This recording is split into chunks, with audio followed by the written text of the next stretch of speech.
जय श्री गुरुदेव। श्रीमद् भगवद गीता प्रथम अध्याय श्लोक नंबर 26 एंड 27। हमने पिछले श्लोक में ये देखा कि अर्जुन ने जब जिज्ञासा व्यक्त की दोनों सेनाओं के बीच में रथ को खड़ा करने की और ऋषिकेश भगवान ने उसकी इच्छा को पूरा किया, कुरुवंशियों को देखने के लिए कहा।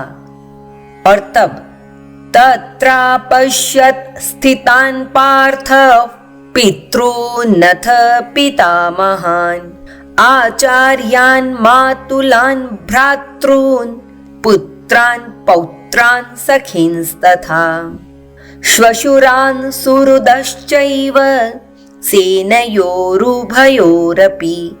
तान् समीक्ष्य स कौन्तेयः सर्वान् बन्धूनवस्थितान्।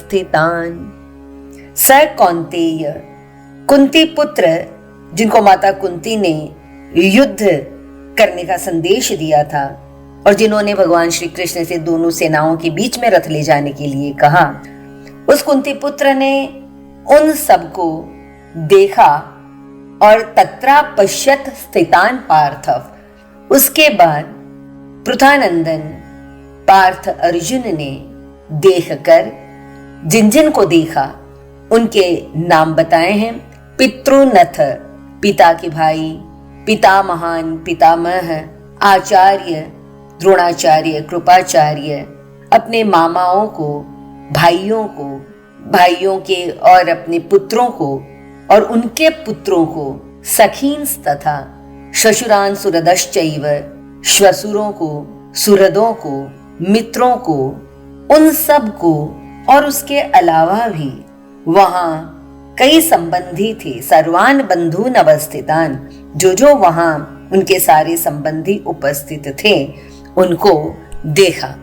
अब देखिए, अर्जुन ने जब उन्हें देखा तो वैसे तो अर्जुन युद्ध का विरोधी नहीं है।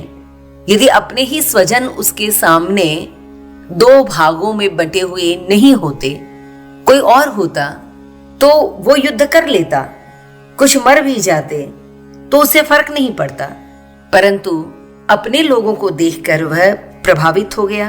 अगर किसी पड़ोस में मृत्यु होती है तो वह हमारे मन को उतना नहीं छूती, हम इतना ही कह देते हैं बेचारा मर गया, परंतु वही जब अपने घर में कोई मरता है तो हम इतना ही कहकर नहीं निपट लेते हैं, क्योंकि वहां कहीं ना कहीं हमारा भी एक हिस्सा जो हम अपने आप को उनमें लगाए थे वो भी मरता है और उसके कारण हमें दुख ज्यादा होता है, निराशा होती है, डिप्रेशन आता है।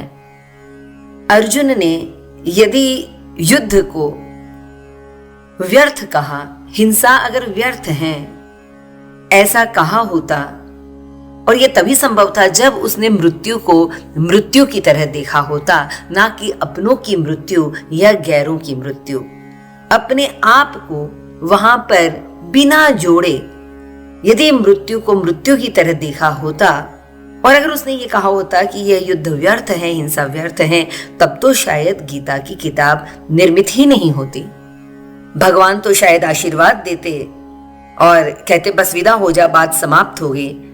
लेकिन कृष्ण देख रहे हैं कि वह हिंसक तो अंदर से हैं और बाहर से ममत्व की बात कर रहा है, अहिंसा की बात कर रहा है, क्योंकि उसे यह दिखाई दे रहा था कि मेरे सारे मिट जाएंगे और मेरों को मिटाकर इस जीत का क्या अर्थ होगा। तो ये जो अहिंसा की बात कर रहा है वह वहां पर व्यर्थ है। हरि ओम तत्सत।